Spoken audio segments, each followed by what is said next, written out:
আমার চ্যানেলে তোমাদের সকলকে স্বাগত। আজ আমরা ক্লাস 7-এর রায় মার্টিন প্রশ্নবিচিত্রা থেকে ভূগোলের দ্বিতীয় পর্যায়ক্রমিক মূল্যায়নের প্রথম স্কুল সলভ করব।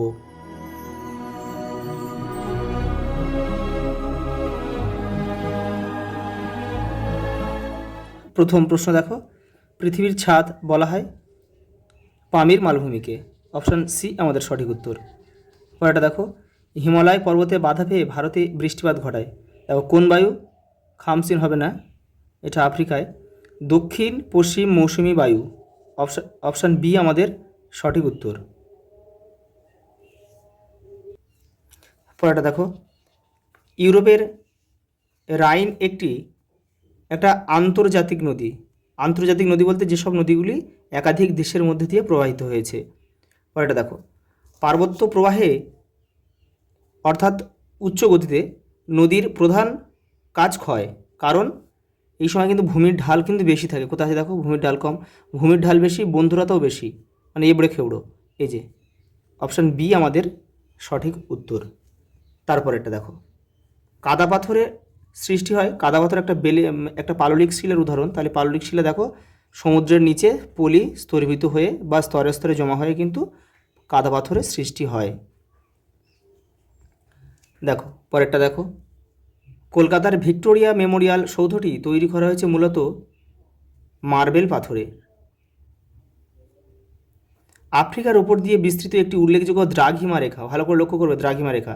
দেখো এখানে আছে, দেখো নিরক্ষরেখা, কর্কটক্রান্তি রেখা, মকরক্রান্তি রেখা, মূলমধ্যরেখা, এই চারটি রেখাই কিন্তু আফ্রিকার উপর দিয়ে বিস্তৃত হয়েছে। কিন্তু এখানে যেহেতু দ্রাঘিমা রেখা বলেছে, সেই জন্য আমাদের উত্তর হবে কিন্তু মূলমধ্যরেখা। আর এগুলো সব কিন্তু অক্ষরেখা। পরেরটা দেখো, পৃথিবীর বিখ্যাত ভিক্টোরিয়া জলপ্রপাত সৃষ্টি হয়েছে কোন নদীর উপরে?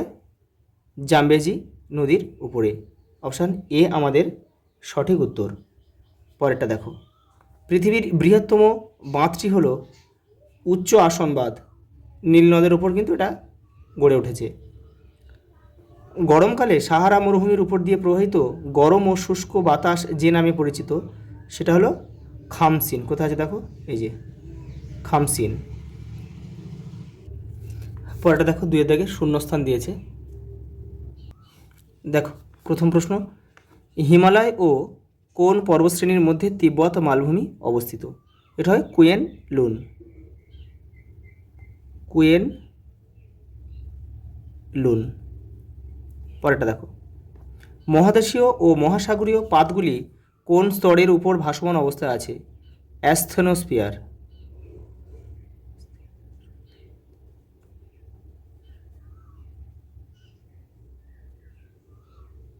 অ্যাস্থেনোস্ফিয়ার। পরেরটা দেখো, নীলনদ অববাহিকার উচ্চ অংশ কোন হ্রদ থেকে সুদানের মালাকল শহর পর্যন্ত বিস্তৃত? ভিক্টোরিয়া।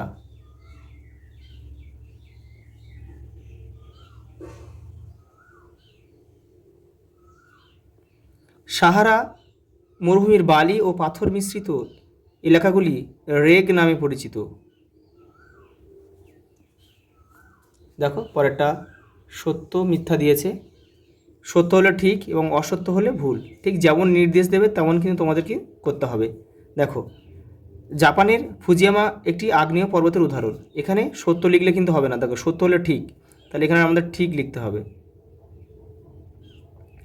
পরেরটা দেখো, তোমার বিদ্যালয়ের নিকট দিয়ে প্রবাহিত তারকেশ্বর নদী একটি নিত্যবাহ নদী। এটা কিন্তু ভুল, কারণ পশ্চিমবঙ্গের মালভূমি অঞ্চলে যত নদী আছে সব কিন্তু অনিত্যবাহ। বর্ষাকালে এগুলো শুধু জল থাকে, বৃষ্টির জলে পুষ্ট এগুলো, আর গরমের সময়গুলো নদীগুলোতে কিন্তু তেমন জলের প্রবাহ থাকে না।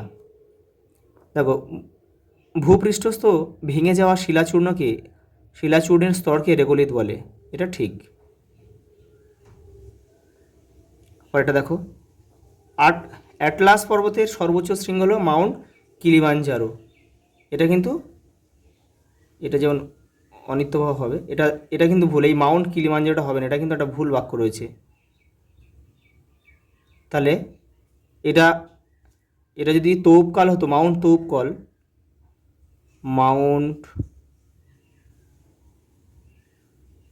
তৌবকল হতো, তাহলে কিন্তু বাক্যটা সঠিক হতো। আর এটা যদি নিত্যবাহ না হয় অনিত্যবাহ হতো, ওইটা লিখে দিচ্ছি, অনিত্যবহ হতো, তাহলে কিন্তু এটা বাক্যটা সঠিক হতো। আর এই কিলিমাঞ্জারো কিন্তু আফ্রিকার সর্বোচ্চ শৃঙ্গ এটা। পরেরটা দেখো,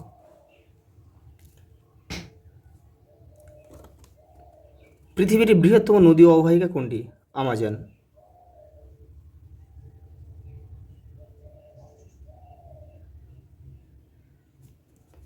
পরেরটা দেখো, জিব্রাল্টার প্রণালী দ্বারা কোন দুটি সাগর যুক্ত হয়েছে? দেখো, ভূমধ্য সাগর, আচ্ছা এখানে লিখে দিচ্ছি, ভূমধ্য সাগর আর হচ্ছে আটলান্টিক মহাসাগর। আটলান্টিক মহাসাগর। এই যে একটু দেখে নাও, এই দেখো জিব্রাল্টার প্রণালী, এই যে ভূমধ্য সাগর রয়েছে আর এই যে আটলান্টিক মহাসাগর রয়েছে, এই যে প্রণালীটা হচ্ছে এই জায়গাটা। পরেরটা দেখো, জলপ্রপাত কোথায় কিভাবে সৃষ্টি হয়? তোমাদের বইয়ের দেখো 54 নম্বর পেজে উত্তরটা রয়েছে। এই যে এই দেখো, এই যে জলপ্রপাত সৃষ্টি করে ঠিক এইখান থেকে তোমাদের লিখতে হবে কিন্তু, এই যে এখান থেকে, এই নদীর গতিপথে শক্ত আর নরম পাথর অনুভূমিকভাবে থাকলে এখান থেকে পুরোটা লিখে দেবে। পরেরটা দেখো, গিরিপথ ও গিরিখাত কাকে বলে? এটাও তোমাদের বইয়ের 54 নম্বর পেজে রয়েছে। দেখো এই যে, দেখে একে গিরিখাত বলে, এখান থেকে এই পর্যন্ত লিখবে। একটা উদাহরণ দিয়ে দেবে, এই যে গ্র্যান্ড ক্যানিয়ন কলোরাডো নদীতে। লাভা মালভূমি কাকে বলে? দেখো তোমাদের বইয়ের 24 নম্বর পেজে রয়েছে লাভা মালভূমি। এই যে দেখো, এই যে এখান থেকে তোমরা এটা পুরোটা লিখে দেবে। পরেরটা দেখো, অথবা সমভূমি অঞ্চলগুলি পৃথিবীর অন্যতম জনবহুল অঞ্চল কেন? তোমাদের বইয়ের 44 নম্বর পেজে উত্তরটা রয়েছে। দেখো এই যে, এই দেখো এখান থেকে তোমরা লিখবে, বর্তমানে বেশিরভাগ শহর নগর জনপদ সবই সমভূমি অঞ্চলে অবস্থিত, এখান থেকে এইটা লিখে দেবে। পরের প্রশ্ন দেখো, আফ্রিকার সাভানা তৃণভূমি সম্পর্কে সংক্ষেপে লেখো। দেখো তোমাদের বইয়ের 109 নম্বর পেজে রয়েছে। এই যে দেখো সাভানা তৃণভূমি, এই যে সাভানা, এখান থেকে তোমাদের কিন্তু এটা পুরোটা লিখতে হবে।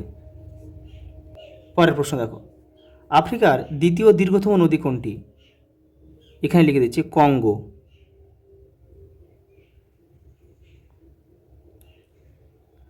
এর জলপ্রবাহের পরিমাণ যথেষ্ট বেশি কেন? দেখো তোমাদের বইয়ের 106 নম্বর পেজে উত্তরটা রয়েছে, এখান থেকে তোমরা করে নেবে। এই দেখো, এই দেখো আফ্রিকার দ্বিতীয় দীর্ঘতম নদী, দেখো দৈর্ঘ্যে নীল নদের চেয়ে কম হলেও জলপ্রবাহ যথেষ্ট বেশি, এখান থেকে পুরোটা লিখে দেবে তোমার এই পর্যন্ত। পরের প্রশ্ন দেখো, সাহারা মরুভূমির জলবায়ু সম্পর্কে লেখো। 118 নম্বর পেজ দেখো তোমাদের বই। দেখো এই যে, এই দেখো সাহারার জলবায়ু, এই যে দিনের বেলা রাতের বেলা গাছপালা, এগুলো তোমরা লিখবে এই পর্যন্ত। এখানে পড়ে অল্প করে ছোটো করে লিখবে তোমরা। পরেরটা দেখো, মিশরকে নীল নদের দান বলা হয় কেন? 112 নম্বর পেজ দেখো, এই যে এখান থেকে এই পর্যন্ত লিখবে। পরের প্রশ্ন দেখো, উদাহরণসহ স্তূপ পর্বতের উৎপত্তির বিবরণ দাও। 39 নম্বর পেজ দেখো তোমাদের বইয়ের। এই যে দেখো এখানে উদাহরণ রয়েছে, কিন্তু অনেকগুলো উদাহরণ রয়েছে। ভারতের সাতপুরা, এখানে পুরোটা লিখবে, লিখে উদাহরণটা দিয়ে দেবে। জার্মানির ব্ল্যাক ফরেস্ট, ফ্রান্সের ভোজ, এরকম স্তূপ পর্বত। এই উদাহরণগুলো কিন্তু তোমাদের শর্ট প্রশ্ন হিসেবে আসতে পারে, যে ভারতের একটি স্তূপ পর্বতের উদাহরণ দাও, লিখতে হবে সাতপুরা। পরেরটা দেখো, লোয়েস সমভূমি কাকে বলে? 41 নম্বর পেজে আছে তোমাদের বইয়ের। দেখো এই যে, মরুভূমির বালি বহুদূরে উড়ে গিয়ে সঞ্চিত হয়ে তৈরি হয় লোয়েস সমভূমি। দেখো এখানে কিন্তু উদাহরণ দেওয়া নেই, তোমরা চীনের হোয়াংহো কিন্তু লোয়েস সমভূমির উদাহরণ, এটা তোমরা একটু লিখে নিও। পরেরটা দেখো, ছোটনাগপুর কী জাতীয় মালভূমির উদাহরণ?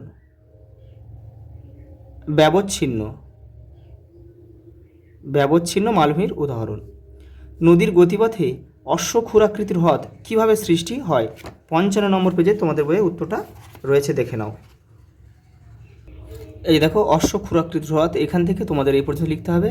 আর অশ্বক্ষুরাকৃতির হ্রদ যদি পরীক্ষায় পড়ে এই প্রশ্নটা, তাহলে কিন্তু ছবি দিতে হবে। ছবি না চাইলেও কিন্তু দিতে হবে, নাহলে কিন্তু পুরো নাম্বার পাবে না। তবে 2 নম্বরে থাকলে শুধু লিখলে হয়ে যাবে, তবে 3 নম্বর বা 4 নম্বরে থাকলে তোমাদের কিন্তু ছবি অবশ্যই দিতে হবে। পরেরটা দেখো, ধারণ অববাহিকা ও নদী অববাহিকা কাকে বলে? দেখো ধারণ অববাহিকাটা দেখো তোমাদের বইয়ের 49 নম্বর পেজে রয়েছে। দেখো ধারণ অববাহিকা এই যে এখান থেকে এই পর্যন্ত লিখবে। আর তারপরটা দিচ্ছে নদী অববাহিকা। দেখো এপারের 50 নম্বর পেজে রয়েছে নদী অববাহিকা। এই যে এখান থেকে তোমরা এই পর্যন্ত লিখবে। পরেরটা দেখো, সাহারা মরুভূমির মধ্যভাগে অবস্থিত মালভূমি দুটির নাম কি? আহাগার আর একটা হচ্ছে টিবেস্টি।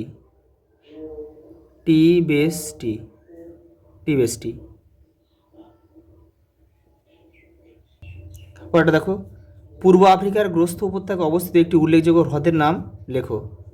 এটা হবে টাঙ্গানিকা।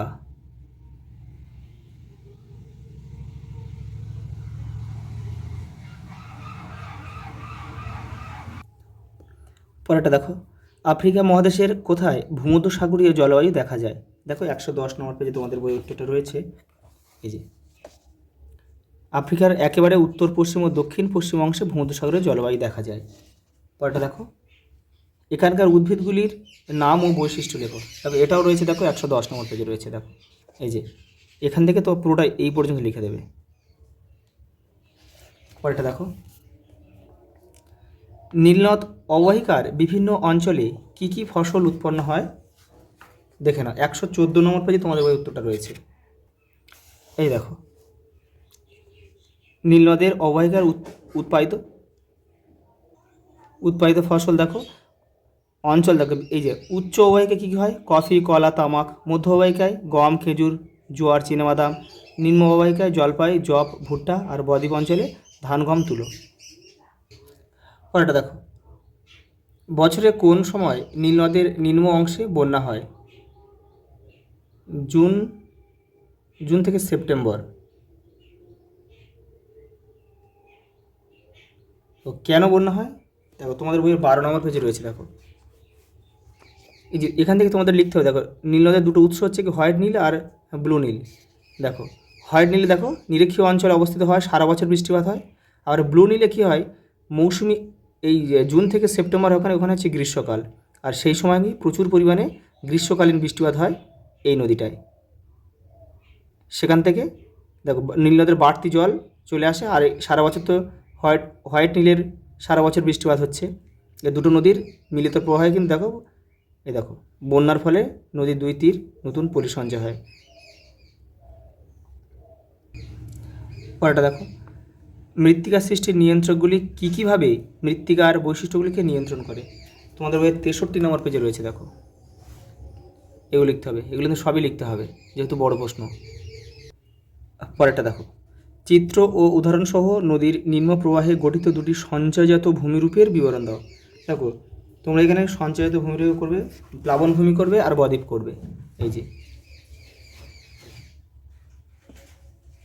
যে প্লাবনভূমি আর এই বদ্বীপ ছবি রয়েছে, এটা আর এটা দিয়ে দেবে। পরের প্রশ্ন দেখো, আফ্রিকা মহাদেশে জলবায়ু ও স্বাভাবিক উদ্ভিদের বৈচিত্র্যের কারণ কি? 108 তোমাদের বই। দেখো এখান থেকে তোমরা পড়বে। এই যে দেখো আফ্রিকা মহাদেশে জলবায়ু ও স্বাভাবিক উদ্ভিদের বৈচিত্র্যের কারণ। এখানে অনেকগুলো আছে, অক্ষরেখা রয়েছে, সমুদ্র। এইগুলো করার দরকার নেই, শুধু এইগুলো করলেই হয়ে যাবে। এই দেখো নিচেরগুলো করার কিন্তু তোমাদের প্রয়োজন নেই, শুধু উপরেগুলো করবে। পরের প্রশ্ন দেখো, লাস্ট প্রশ্ন, সাহারায় প্রাপ্ত দুটি খনিজ সম্পদের নাম লেখো। খনিজ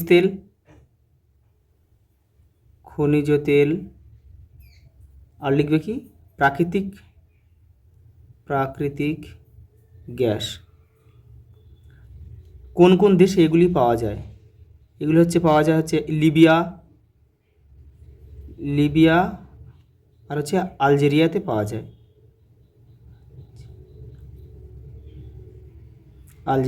যায়।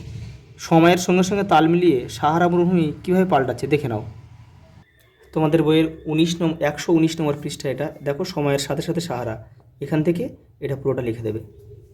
আজ এই পর্যন্ত, দেখা হবে পরের ভিডিওতে।